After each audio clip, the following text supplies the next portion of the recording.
We know that everyone who comes into the service is here because, to begin with, you've got a physical health problem. But we also know that that's not the only thing that you're living with.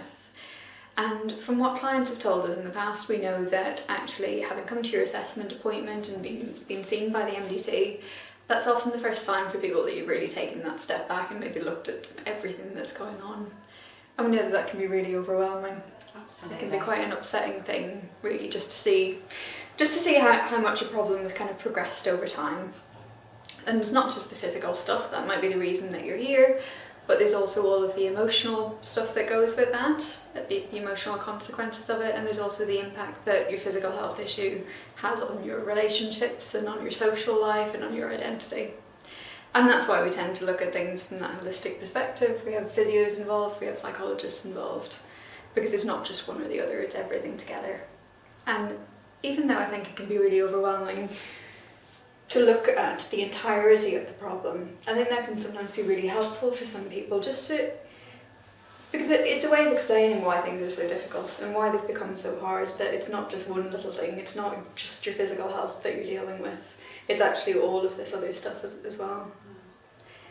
And the way that we often talk about that, or we start to think about it, is kind of like a snowball, that the physical health issue is maybe the first thing, and then as time goes on and that continues, it sort of gathers more and more and more problems around it. So we're just going to talk a little bit today about what that might look like. Yeah. So many of the people we see find it quite helpful to draw out the different aspects of how a physical health issue might affect their lives. So as Marie was saying, we know that people who come into our service most often come with persistent physical symptoms, so that might be pain, it might be fatigue, it might be with a diagnosis, for example, of fibromyalgia or chronic fatigue syndrome. So we'll be experiencing a range of those persistent physical symptoms. The impact of living with those persistent physical symptoms can be that people change what they do on a day-to-day basis. So they might, for example, give up work. So lots of people who we work with in our service might not be able to work. Might do fewer things on a day-to-day basis, give up the activities that they previously enjoyed, or might choose to see their friends and family less, so might become more socially withdrawn or more socially isolated. What that often comes with is a range of different feelings as well.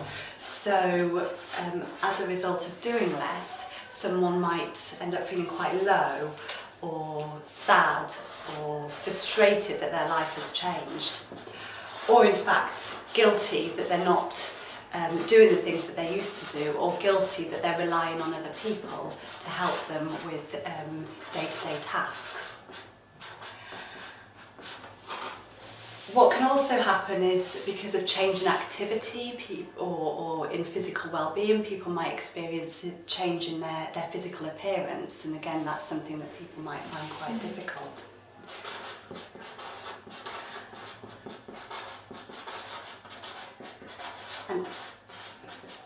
And often to accompany behaviours, feelings, physical changes, a range of thoughts might be going through someone's mind. So that might be thoughts about themselves, such as I'm useless, or I'm worthless, or it might be thoughts about about your physical health condition and how you might cope with that. So I wonder how bad things will be tomorrow, or how will I cope?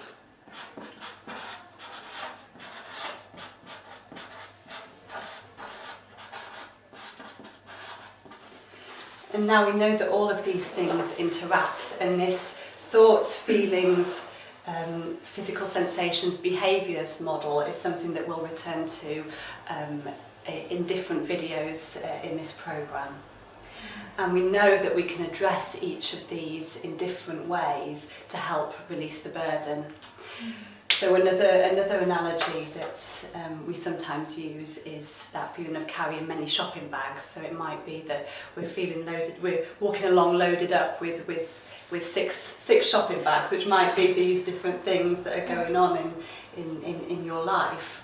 And if we can address some of those to release the burden maybe to carry fewer shopping bags, or to have those things packed up into a backpack, then that it doesn't necessarily address everything or change everything, does it? But No, it certainly helps and frees people up to do things in a different way. Yeah.